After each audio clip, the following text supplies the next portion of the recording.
Hello বন্ধুরা, প্রত্যেকে কেমন আছো? আশা করি সবাই প্রত্যেকে ভালো আছো। কলকাতায় সাইক্লোনের যা তাণ্ডব হলো তা নিয়ে আর বলার কিছু নেই। এই দেখো আমার বাগান, ওপরে গ্রিন নেট সমস্ত কিছু সরিয়ে দিয়েছি।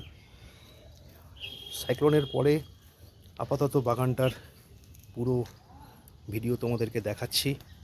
দেখো কোনো রকমে বাগানটাকে আবার রক্ষণাবেক্ষণ করেছি। কোলেয়াসদের বেশ কিছু ক্ষতি হয়েছে। এদিকে দেখো মোটামুটি ঠিক আছে। এদিকে আমার সেই পাতাবাহারের মোটামুটি একটা লেভেলে গাছগুলোকে আনতে পেরেছি। আর চন্দ্রমল্লিকাগুলোকে একটা সাইডে দেখো বন্ধুরা ঢুকিয়ে দিয়েছি, যাতে করে এদের ওপরে আর এক্সট্রা বৃষ্টির জল না পড়ে, কারণ গোড়া পচে যাওয়ার একটা ভয় থাকে।